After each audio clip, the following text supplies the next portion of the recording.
Ninakusalimu tena katika jina la Yesu Kristo. Namshukuru Mungu ambaye ametuwezesha kufika tena katika siku ya leo. Hapa nipo katika kanisa la Star Neema Businde, na tumefika mahali hapa tokea siku ya jana kwa ajili ya semina. Kama unavyoona tayari tumefika mahali hapa na watu tayari wameshafika mahali hapa. Tumeanza siku ya jana na tumeona Mungu akitenda mambo makubwa, tumeona Mungu akifungua watu, tumeona Mungu akikomboa watu, na mpaka dakika hii tunavyoongea na wewe hapa tayari watu wameshafika katika ibada, tayari watu wamefika kwa ajili ya kupokea, watu wamejiandaa, lakini pia kubwa zaidi, kubwa kuliko, mtu wa Mungu tayari ameshafika. Hivyo tunapenda kumshukuru Mungu kwa ajili ya, na tunategemea kwamba katika ibada ya leo tunaweza kwenda kuona mkono wa Mungu. Tunatarajia kuona watu wakifunguliwa zaidi na tunatarajia kuona watu wakiinuliwa zaidi. Twende pamoja.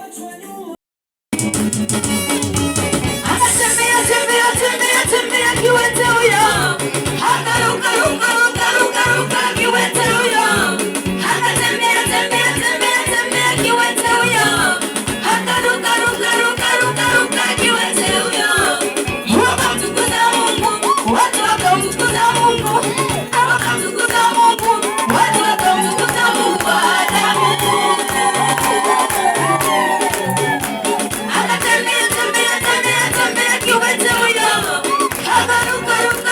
Ruka kiwete huyo. Tembea kiwete huyo. Ruka kiwete huyo. Wakamtukuza Mungu, watu wakamtukuza Mungu. Wakamtukuza Mungu, watu wakamtukuza Mungu.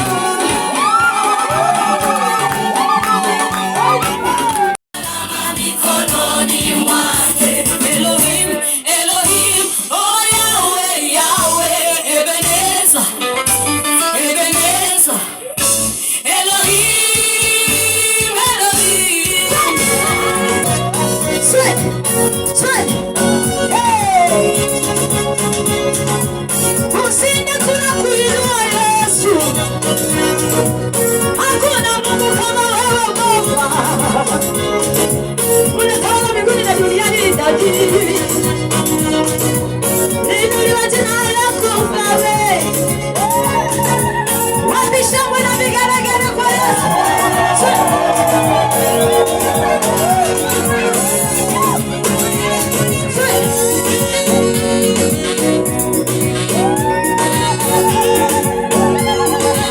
Wapi vigelegele kwa Yesu.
Puga,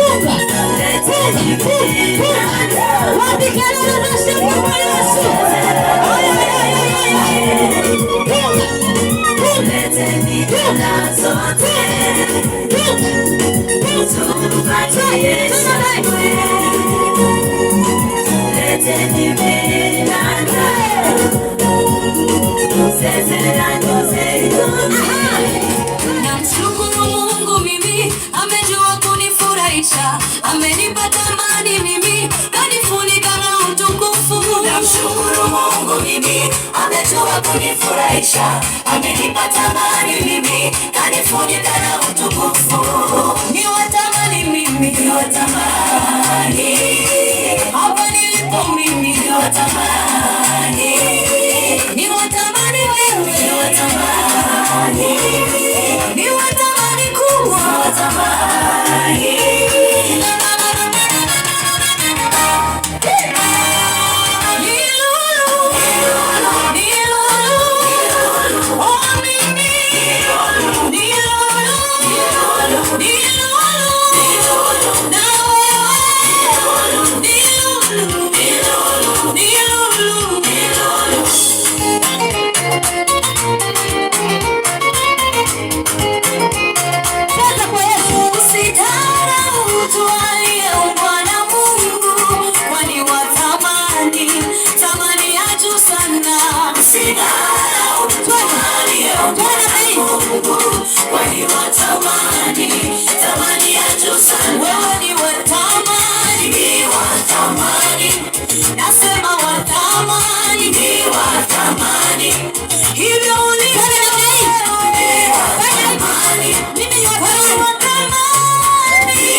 Tafuta mtu anayechangamka ukae naye. Bwana Yesu asifiwe. Kwa sababu wakati wa kazi ni wakati wa Yesu kufanya kazi. Ni wakati wa Yesu kusema na watu wake. Ni wakati wa Yesu kufungua watu wake. Na utaondoka umefunguliwa kwa jina la Yesu. Hata kama kuna laana, laana itaondoka kwa jina la Yesu. Hakuna laana ya kuishinda damu ya Yesu. Hakuna laana ya kushinda Yesu Kristo. Hakuna ubaya wa kumshinda Kristo. Hata ubaya unaharibika katika jina la Yesu. Piga kelele, sema amina. So wewe uliyekuja kwa ni mgeni na wewe mwenyeji, usijisahau wakati wowote. Kila neno ambalo Mungu atalileta hapa litagusa maisha yako kwa jina la Yesu. Litafungua familia yako kwa jina la Yesu. Litakupatia kibali kwa jina la Yesu. Litakupatia connection kwa jina la Yesu. Litakupatia maendeleo ya kwako binafsi na familia yako na watoto wako katika jina la Yesu. Shtua jirani yako, muulize unaendeleaje? Gusa mwingine, unajisikiaje? Mwambie umependeza. Sasa usimwambie kwa Kiswahili, mwambie kwa Kinyambo umependeza.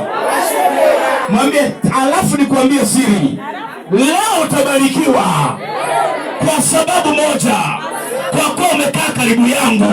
Leo utabarikiwa kwa jina la Yesu. Mwambie, kwa kuwa umekaa pembeni yangu, leo lazima ubarikiwe. Leo lazima upone. Leo lazima uinuliwe. Leo lazima uinuke. Piga kelele amina. Leo tunakwenda kudili na kitu cha muhimu sana ambacho kila mtu anakifahamu, na Mungu aliniambia tushughulike na kitu cha kwanza, kinaitwa ardhi. Sijasikia mtu anasema amina. Sema ardhi. Baba inasema katika vitu Mungu alivyofanya, kitu cha pili kukifanya ilikuwa ni kuumba ardhi. Ukisoma Mwanzo sura ya kwanza na mstari wa kwanza, Baba inasema hivi, hapo mwanzo Mungu aliziumba mbingu na nchi. Nchi ilikuwa ni ngapi? Alianza na nini? Alafu akafuata nini? So tunapozungumza kuhusu ardhi, na somo linaitwa nguvu ya ardhi. Kama unaandika andika nguvu ya ardhi. Ningekuwa najua Kinyambo vizuri hapa, ningetiririka nikasema nguvu ya ardhi kwa Kinyambo.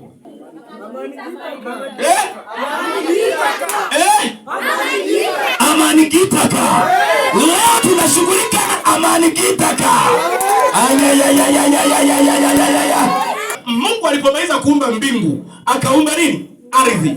Yaani hapa tunaposimama, hapa tulipojenga kanisa, hapa unapofanyia biashara, hapa ulipojenga nyumba yako, hapa unapolima kahawa. Kuna watu labda niende kule nje ndio watanielewa. Hapo ambapo umezalia watoto 6. Kwenye hiyo ardhi ndipo Mungu akaiumba ikiwa ni ngapi? Ya pili. Akaweka kila kitu. Akaweka mito, akaweka miti, akaweka kila kitu. Akaweka manyasi mazuri, akaweka na maua, ikapendeza. Ilipopendeza, Biblia inasema kwenye sura ya kwanza na sura ya pili, Mungu akamuumba mtu, my God, kwa sura na mfano wake. Lakini ili amuumbe, hakumuumba kwa kutumia miti, hakumuumba kwa kutumia maji fulani. Alimuumba kwa kutumia nini? Akakamata udongo, alafu akamfinyanga mtu, akamweka hapo. Udongo huu unaokanyaga ukatengeneza mtu. Huu udongo unaweza kutengeneza kitu, na leo utatengeneza jambo kwa jina la Yesu. Akatengeneza udongo, akaumba. Yes. Naongea na mtu? Akaumba, akamweka hapo. Mtu mmoja akampa jina Adama. Amen. Alafu alipomaliza kumuumba, hajatembea huyo, hajasimama hiyo, hajaongea huyo. Alipomaliza kumuumba, akampulizia pumzi. Akawa nafsi iliyo hai. Kabla hajampulizia, alikuwa ni udongo tu wa kawaida.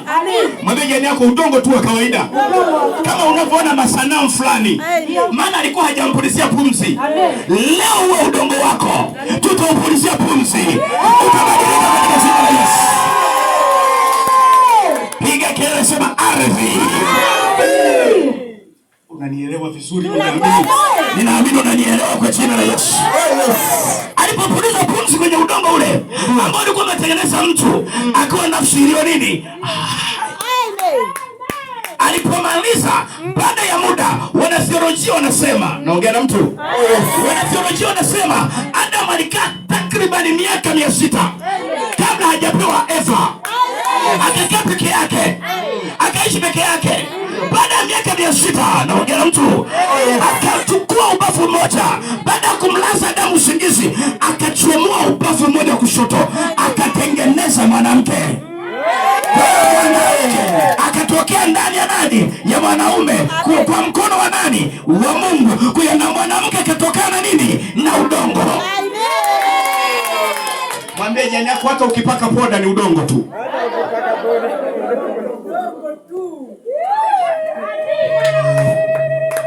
Alipotengenezwa akawekwa hapo.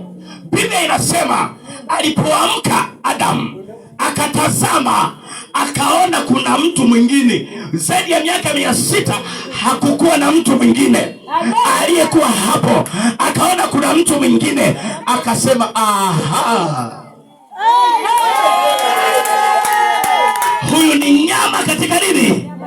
ni mfupa katika nini? Kwa hiyo ataitwa mwanamke. So nataka unielewe kwanza maswali. So jina Adam, unapolisikia Adam maana yake kwa Kiebrania ni Adamar. Na Adamar tafsiri yake ni udongo. Kwa hiyo huyu anapoitwa mwanamke, mwanaume maana yake anatokana ndani ya mwanaume. Kwa hiyo wote kwa pamoja wametokana nini? Kumbe ardhi inaweza ikaleta mtu. Amen. Kumbe ardhi inaweza ikaleta majani. Amina. Si yanaota kwenye ardhi? Ndio. Kumbe ardhi tunaweza tukajenga nyumba tukaishi. Amina. Kumbe ardhi tunaweza tukazaa watoto wakakaa hapo. Amen. Kumbe kwenye ardhi tunaweza tukasomesha watoto kwenye ardhi. Amina. Kumbe kwenye ardhi unajenga kanisa zuri na saa ya neema.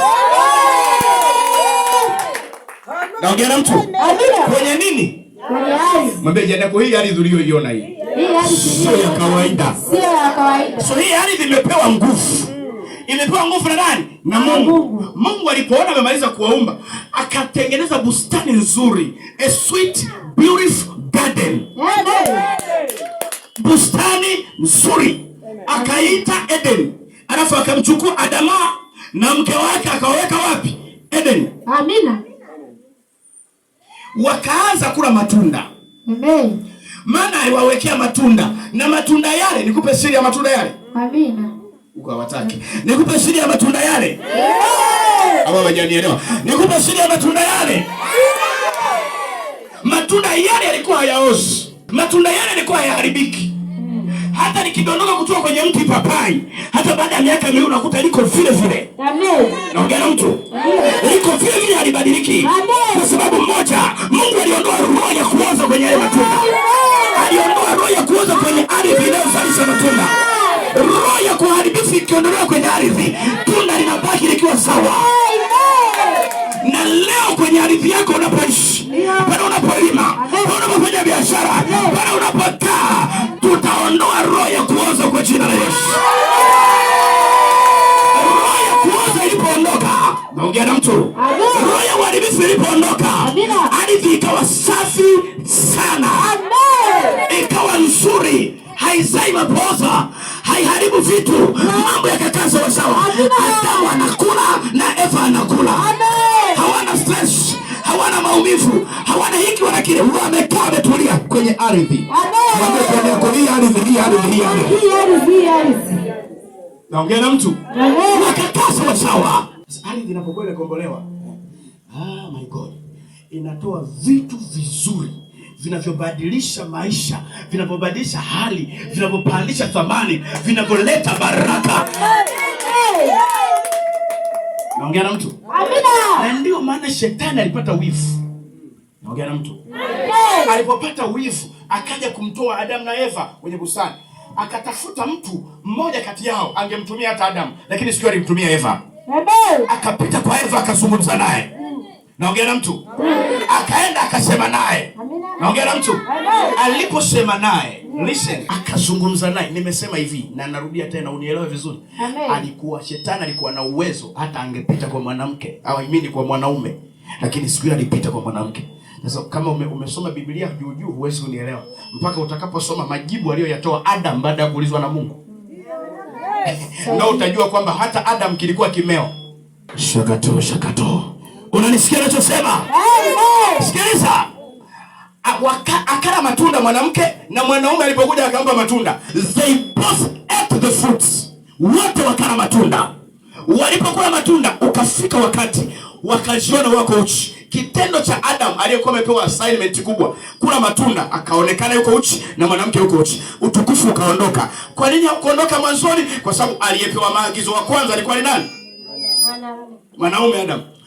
So utukufu ulipoondoka wakajiona wako uchi. Walipoona wako uchi wakakimbia kutafuta majani ya kujifunika.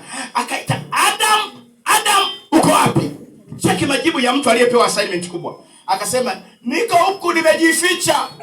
Umefanya nini? Umekula matunda nilikuzuia usile. Alisemaje? Hivi amejibu swali? Hapana. Amejibu swali? Hapana. Amejibu swali? Akasema nini? Ni yule mwana. Ukombozi ni hali ya kutoa kwenye hatari ya kitu fulani, kwenye kifungo fulani kimefunga maisha yako, kimefunga akili yako. Vile unatoka ndio ukombozi. Kuna tofauti ya wokovu na ukombozi. Watu wengi wameokoka ila hawajakombolewa. Ndio maana tuna watu wengi huko wapendo waliookoka muda mrefu, anatumika lakini bado ana hasira, maana bado hajakombolewa. Anaupenda wokovu ila ukombozi bado. Kwenye Bible kuna jamaa mmoja nampendaga, yule kaka alikuwa anaitwa Maskini Lazaro. Hebu sema Maskini Lazaro. Yaani jina lake limeanza na maskini. Badala ya kuanza na Lazaro, Maskini Lazaro. Maskini Lazaro alikuwa ameokoka na alienda mbinguni. Amina. Kwenye eneo la wokovu kulikuwa hakuna shida, ila alikuwa uchumi wake haujakombolewa. Pamoja na wokovu alikuwa nao, alikuwa anakula makombo kwa nani? Na mwili wake ulikuwa haujakombolewa kwa sababu ulikuwa na nini? Na vidonda mwili mzima. Mtu hana kwake, anaishi kwa mtu. Na hivyo kuishi kwa mtu, hata wale anaoishi nao hawamthamini.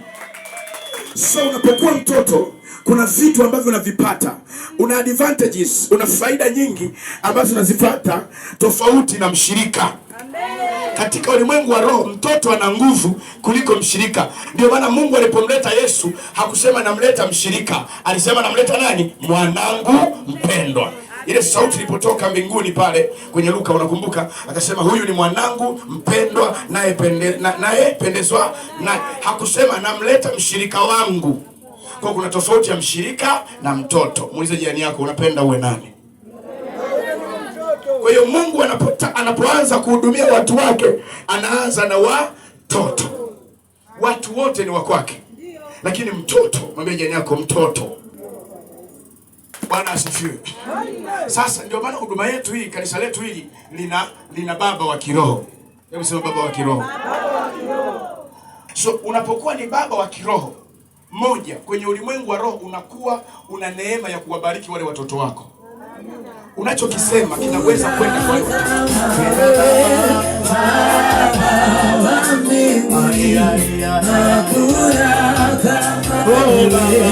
Baba wa mbinguni, hakuna kama wewe. Baba wa mbinguni, hakuna kama tena. Baba wa mbinguni, hakuna kama wewe. Baba wa mbinguni, hakuna kama wewe. Amen. Shangilia sana, sema amen. Shangilia sana, sema amen. Ukijua sema amen. Yameisha kwa jina la Yesu. Sema yamepona kwa jina la Yesu. Sema nimepona. Nimepona. Mara ya kwanza sema nimepona. Mara ya pili sema nimepona. Mara ya tatu nimepona. Mara ya nne nimepona. Mara ya tano nimepona. Mara ya sita nimepona.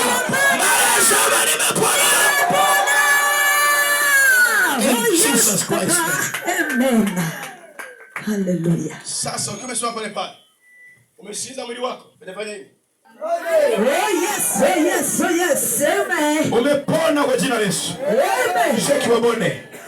Unasikia kuna uponyaji ndani yako. Fanya hivi. Unasikia ndani yako pana uponyaji. Amen. Unasikia ndani yako kuna uponyaji. Yesu.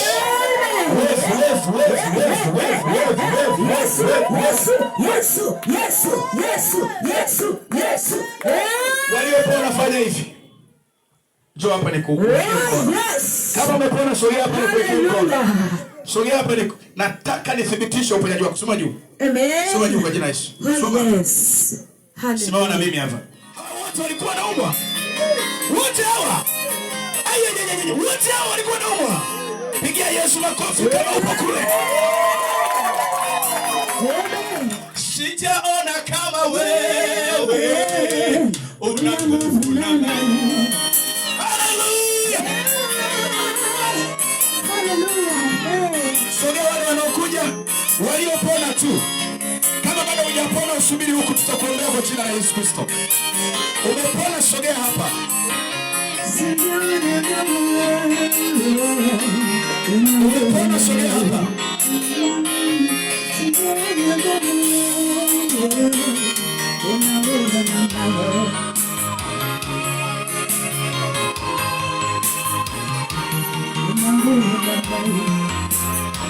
Sijaona kama wewe, jina wote, sijaona kama wewe, una nguvu namna hii. Sijaona kama wewe, Yesu, una nguvu namna hii. Bwana Yesu, sijaona kama wewe, una nguvu namna hii. Sijaona kama wewe, una nguvu namna hii. Sijaona kama wewe, una nguvu namna hii. Sijaona kama wewe, una nguvu namna hii. Bwana Yesu, sijaona kama wewe, una nguvu namna hii. Sijaona kama wewe, una nguvu namna hii.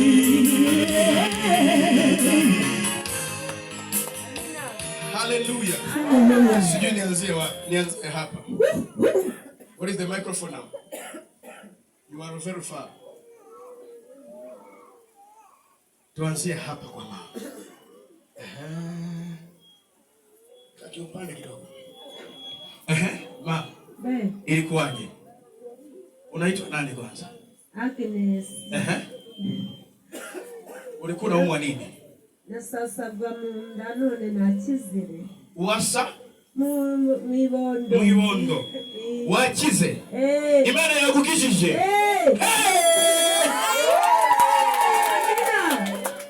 Alikuwa anauma tumbo, sasa amepona. Nilikwambia tutaongea Kiruga hapa. Bado sijasikia Mchiga.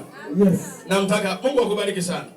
Baba, katika jina la Yesu Kristo, asante kwa kuwa umemponya. Neema hii isiondoke kwenye maisha yake daima katika jina la Yesu. Amen. Mungu akubariki sana. Bibi, ulikuwa unauma nini? Muulize kwa lugha yake anayoelewa. Waborwire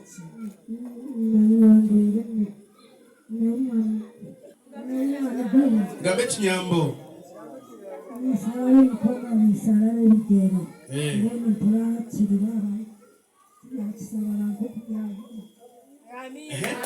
Tafsirie sasa.